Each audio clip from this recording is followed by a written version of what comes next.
Our next speaker is a lifelong Rhode Island resident. He's a member of the South Kingstown Lions Club, the South Kingstown Lodge of Elks. He's also served on the Economic Development Committee, and he has sat on the board of directors for our chamber, the Southern Rhode Island Chamber of Commerce, since 2004. He is husband to my partner in crime, Miss Joanne Viele. So everybody, please welcome Joe Viele.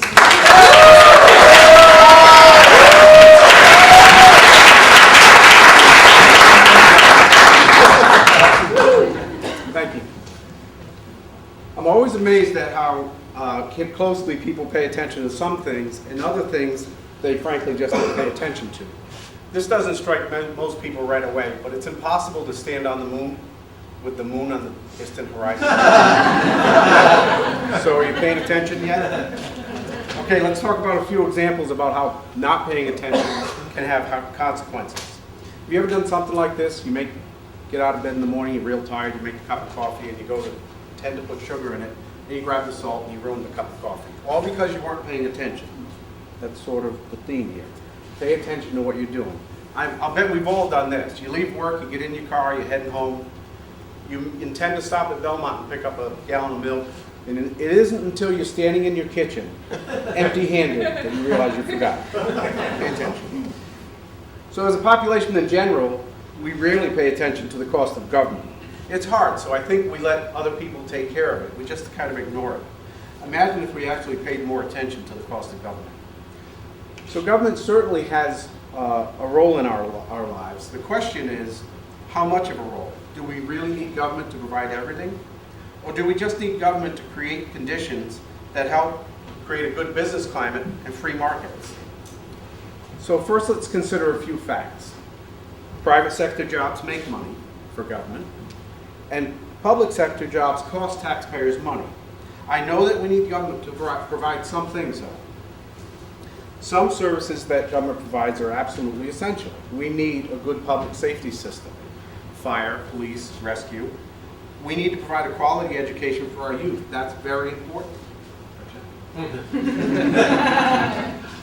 I feel that government needs to provide good quality infrastructure that is safe. Good safe roads and airports. A strong and reliable military with an eye towards sound national security. When we shop as consumers, we try to get the best deal possible. And this makes total sense to me. I think it does to you too. I think we all do this. So an informed consumer gets the best value, not just the price, the value. So if we're looking for a new TV, we'll scan the Sunday flyers sometimes for weeks to buy a television set. If we're looking for a new car, we'll do an amazing amount of research on the internet. We'll ask all our friends. We'll ask perfect strangers at the gas station what they think of the car they're driving. Also, we'll get the best value. So my point is we're paying a lot of attention to when we're buying things for ourselves. When we shop for government, we're hands off. We let them send us a statement.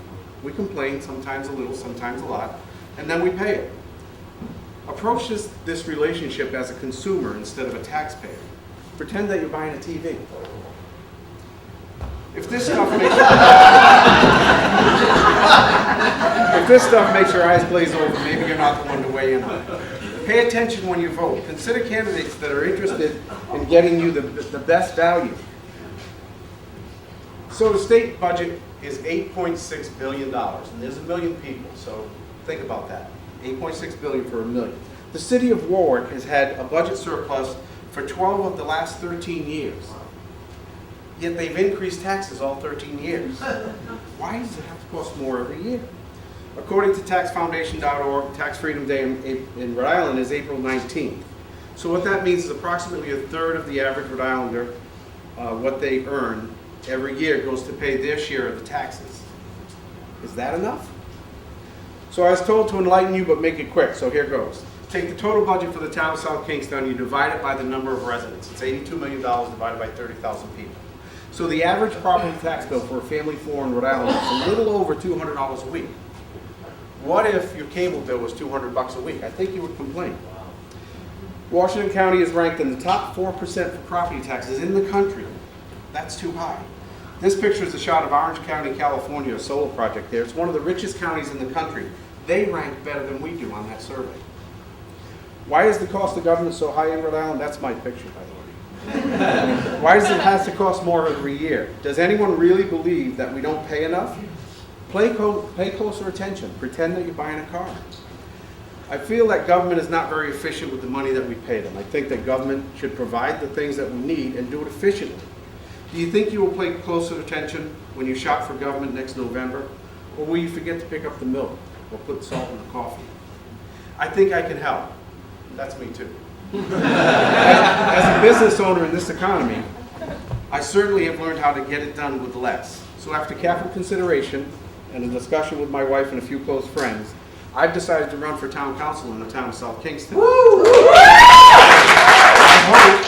hope that you're willing to pay attention and shop for a good value in government. Let's all ignite Southern Rhode Island.